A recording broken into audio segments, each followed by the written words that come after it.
আজকে সমস্ত হত্যাকাণ্ড তারা ঘটিয়েছে। আর ওই যে আসিফ নজরুল যে একটা মিথ্যার ব্যাসাতি, এর আগে বলছে আমি নাকি 26 লক্ষ ভারতীয়কে চাকরি দিয়েছি। আজ পর্যন্ত সে কি 26 লক্ষকে দেখাতে পেরেছে? একটা লোককে বের করছে চাকরি থেকে। এই মিথ্যাবাদী এখন আর বলছে কি যত পুলিশ হত্যা, জ্বালাও পোড়াও, আগুন সব নাকি আমি করেছি, আর আমরা নাকি দুর্নীতি করেছি, কত টাকা নাকি পাচার করেছি। কোথায় পাচার করেছি ইনুস দেখাক তো, আমি চ্যালেঞ্জ দিচ্ছি ইনুসকে। কিন্তু ইনুস যে টাকা পাচার করেছে, তার বিরুদ্ধে দুর্নীতি দমন কমিশন যে মামলা করেছিল, গ্রামীণ ব্যাংকের টাকা, গ্রামীণ ফোনের টাকা, সব টাকা তো সে পাচার করেছে। মার্কিন প্রশাসনের একটি ভয়াবহ গোয়েন্দার রিপোর্ট সামনে এসেছে, যেটা হাতে পেয়েছে বাংলাদেশের বর্তমান সরকার। অর্থাৎ যুক্তরাষ্ট্র থেকে এবার কড়া চিঠি পেলেন মোহাম্মদ ইউনূস। সেই প্রতিবেদনে জঙ্গিদের কথা উল্লেখ হয়েছে। জঙ্গিরা নাকি মার্কিন দূতাবাসে হামলা করতে পারে এমন আশঙ্কা করা হয়েছে। পরিস্থিতি কোন দিকে চলছে আমরা কেউই কিছু বুঝতে পারছি না। একদিকে মাননীয় প্রধান উপদেষ্টা প্রফেসর ডক্টর মোহাম্মদ ইউনূস বিএনপি, জামায়াতে ইসলাম এবং এনসিপির সাথে পৃথক পৃথক বৈঠক করছেন তার যমুনার বাসভবনে। অন্য প্রান্তে আরেকটি বড় বৈঠক চলছে, যেটার খবর খুব একটা বেশি এই মাধ্যমে আসেনি বা আপনারা কেউ জানেন না বা অনেকেই জানেন। সেটা হলো আমাদের প্রধান বিচারপতির সাথে সৈয়দ মোহাম্মদ রিফাত সাহেবের সাথে তার বাসভবন গুলশানে গিয়ে দেখা করেছেন সেনাপ্রধান ওয়াকারুজ্জামান। হঠাৎ করে সেনাপ্রধান ওয়াকারুজ্জামান সাহেব প্রধান বিচারপতির বাসভবনে গিয়ে দেখা করবেন। দেশের রাজনৈতিক অঙ্গনে যখন বিরাজ করছে অস্থিরতা, এমন সময় জরুরি বৈঠকে ডাক দিলেন অন্তর্বর্তী সরকারের প্রধান উপদেষ্টা। বিএনপি, এনসিপি ও জামায়াতের সাথে দফায় দফায় রুদ্ধদ্বার বৈঠকে উঠে আসে দেশের সার্বিক পরিস্থিতি। এ সময় চলমান পরিস্থিতিতে শঙ্কার কথা তুলে ধরেন প্রধান উপদেষ্টা অধ্যাপক ডক্টর মোহাম্মদ ইউনূস। সুপ্রিয় দর্শক, বাংলাদেশের মানুষ এখন ভালোভাবেই বুঝতে পারছে যে আওয়ামী লীগ সরকার বাংলাদেশের জন্য কতটা গুরুত্বপূর্ণ ছিল এবং বাংলাদেশের কত উন্নয়ন করছে সেটি এখন হাড়ে হাড়ে বুঝতে পারছে।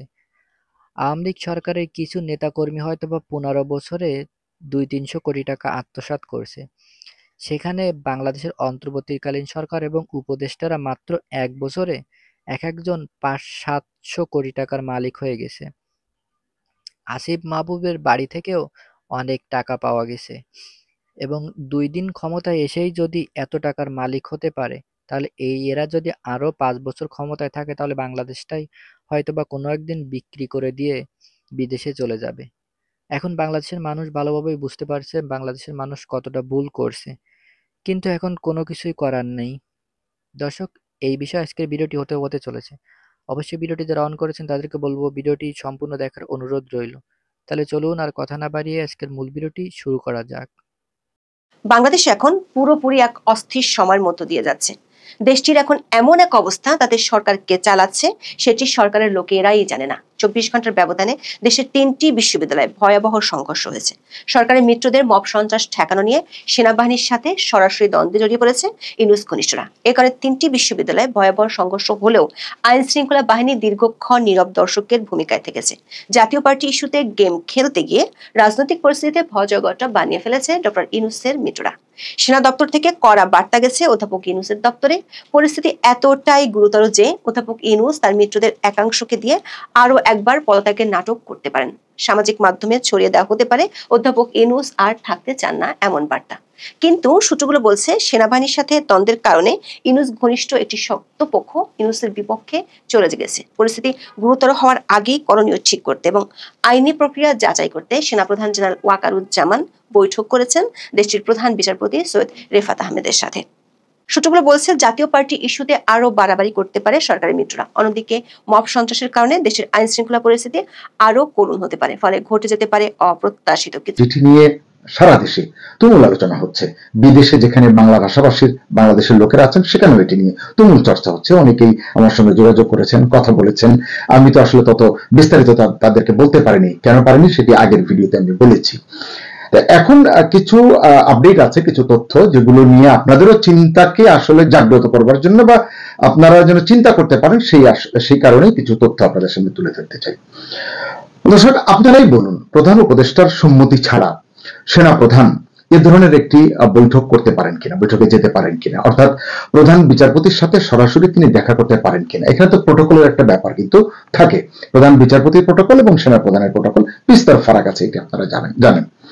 এছাড়া প্রধান উপদেষ্টার সাথে সেনা প্রধানের মধ্যেকার যে চেইন অফ কমান্ড বলে একটা কথা আছে, বা লাইন অফ কমিউনিকেশন বলেন, কারণ উনি প্রধান উপদেষ্টা, আবার যদি প্রতিরক্ষা মন্ত্রী ধরেন সেই হিসাবেও কিন্তু প্রধান উপদেষ্টা সেনা প্রধানের ডাইরেক্ট বস। এই যে লাইন অফ কমিউনিকেশনের কথা বলা হয়, সেই সব বিবেচনায় রেখেও এরকম একটা বৈঠক করলে তাতে এই যে কমিউনিকেশন বা চেইন অফ কমান্ড এটি ব্রেক করে কিনা, এটি অত্যন্ত গুরুত্বপূর্ণ প্রশ্ন। এই বিষয়গুলো এখন আলোচনা হচ্ছে। এখন হচ্ছে যে ব্রেক করলো কিনা চেইন অফ কমান্ড, এটা আসলে এই মুহূর্তে ফয়সালা কে করবেন? প্রফেসর ইউনূস করবেন? করার তো কথা তারই, কিন্তু তিনি কি এখন এ ধরনের একটা অপ্রিয় জিজ্ঞাসাবাদের জায়গায় জড়াতে চাইবেন নিজেকে? আমার মনে হয় না যে তিনি এই মুহূর্তে এমনটা চাইবেন, কারণ সবকিছু কেমন একটু সংবেদনশীল, স্পর্শকাতর হয়ে উঠেছে, এটি আপনারা বুঝতে পারছেন। একটা কথা যে আমরা অনেকদিন ধরে শুনি, কতটা সত্য জানি না, যে এটি শুনি যে প্রশাসনের বিভিন্ন পর্যায় থেকে শুনি, বা অন্যান্য জায়গা থেকেও আমি শুনেছি যে সেনা প্রধান আসলে প্রধান উপদেষ্টার কথা তেমন শোনেন না, বা যথাযথ নির্দেশনা মানেন না, অথবা প্রত্যাশিত সহযোগিতা করেন না। যদিও তিনি অফিসার্স অ্যাড্রেসে বলেন বা সংবাদ ব্রিফিং এ বলেন যে আমাদের ভিতরে কোনো ধরনের কোনো সমস্যা নেই, কিন্তু কাজে কর্মে গিয়ে দেখেছি কোথাও যেন একটা ফাঁক কিন্তু আছে। আমার এই ধারণা ভুল হলেই আমি খুশি হব। তো এই যে গুঞ্জন, এটা আসলে কতটা সত্য? তাহলে আমরা কি ধরবো? প্রধান উপদেষ্টা কি মানে জিজ্ঞাসাবাদের মতো ঝুঁকিপূর্ণ কাজটি এই মুহূর্তে করবেন? আমার মনে হয় না। নমস্কার, আমি তরুণ ঘোষ। বাংলাদেশে যা দেখছি না চোখের সামনে, মানে যা ঘটনাবহুল বাংলাদেশ চলছে, তাতে আমার মন ইউনিভার্সিটি বানাবে, হাসপাতাল বানাবে, সেটাও এক ধরনের ব্যবসা। এবং ম্যানপাওয়ার ব্যবসার জন্য যে মালয়েশিয়াতে গেছে, সেখানে বোধহয় পাকিস্তানি গোয়েন্দার সাথে কথা বলবে, আর ওখানে ব্যবসা কীভাবে মানে ম্যানপাওয়ার ব্যবসা করবে সেটাই তার একমাত্র। 10 মাসে 11 বার বিদেশ ভ্রমণ, এই তো তার কাজ। দেশ যে কীভাবে চাচ্ছে তার নেই। আবার পরিবেশ, আমরা তো পরিবেশ রক্ষা করেছিলাম, পরিবেশ রক্ষায় সারা বিশ্ব আমাদেরকে প্রশংসা করতো। আজকে জাফলংয়ে সমস্ত পাথরগুলি চুরি করে নিয়ে গেছে, তো কই পরিবেশ আবার কোথায় কী করলো সে? আওয়ামী লীগের সময় শেখ হাসিনা ক্ষমতা থাকতে তো ওখান থেকে পাথর কেউ নিতে পারেনি, কারণ পাথরগুলি না থাকলে পরে নদী ভাঙা হবে, নদী ভেঙে নদী তো চলে আসবে এদিকে, ভারত ওইদিকে বর্ডারের নদী, ভারতে জমি পেয়ে যাবে, আর আমাদের ভাঙন সৃষ্টি হবে। মাত্র এই 10 মাসের মধ্যে একেবারে জায়গাটা পরিষ্কার। আগের যে ছবি আর এখন ছবি আপনারা দেখেন। তো পরিবেশ নিয়ে তো এই পরিবেশ, সেই সবাই বলে পলিথিন আপা, কেউ বলে পরিবেশবিদ, তারা কি করলো ক্ষমতা আসার পর? আগে তো খালি মামলা করতো, এখন তো কিছু করতে পারেনি। আর একজন উপদেষ্টা, তিনি হচ্ছে স্বরাষ্ট্র মন্ত্রণালয়। এই যে একটা পরটা খুন খারাপি হয়ে যাচ্ছে, নারী ধর্ষণ হচ্ছে, কোনো বিচার নাই, কেউ বিচার চাইতে পারবে না। আজকে কৃষকরা হাহাকার করে, শ্রমিক চাকরি হারিয়ে লক্ষ লক্ষ শ্রমিক এবং গার্মেন্টস শ্রমিক, আর প্রতিবাদ করলে সাথে গুলি করে মেরে ফেলে দিচ্ছে। অফিসিয়াল বৈঠক করেছেন বা আনঅফিসিয়াল সাক্ষাৎ করেছেন, এমন ঘটনা নজিরবিহীন। চারিদিককার এই পরিস্থিতি পরিবেশ দেখে সবার মানে মাথায় একটা চিন্তার ভাঁজ চলে এসছে যে হঠাৎ করে প্রধান সেনাপতির এবং প্রধান বিচারপতি কি মিটিং করছে, যখন এই দেশের সার্বিক পরিস্থিতি নিয়ে প্রধান উপদেষ্টা তার বাসভবনে বিভিন্ন রাজনৈতিক দলগুলোর সাথে দেখা করছেন। আপনাদেরকে আরেকটা খবর দিয়ে দিই, সেনাবাহিনীর প্রিন্সিপাল স্টাফ প্রধান লেফটেন্যান্ট জেনারেল কামরুল হাসান, উনি দেখা করেছেন প্রধান উপদেষ্টার সাথে আজকেই।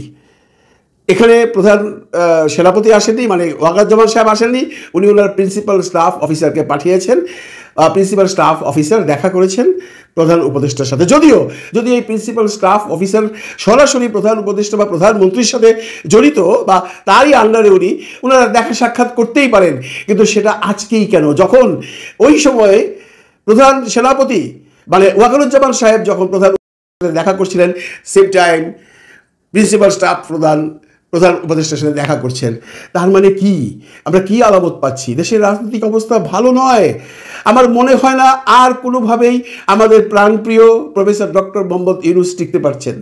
আপনারা যেভাবেই বলেন, আগামী 24 ঘন্টা 48 ঘন্টার মধ্যেই একটা কিছু ঘটে যেতে পারে, কারণ আলামত খুব একটা সুবিধা আমরা কেউই দেখছি না। দেখুন যে রাজনৈতিক দলগুলোর সাথে প্রধান উপদেষ্টা দেখা করেছেন।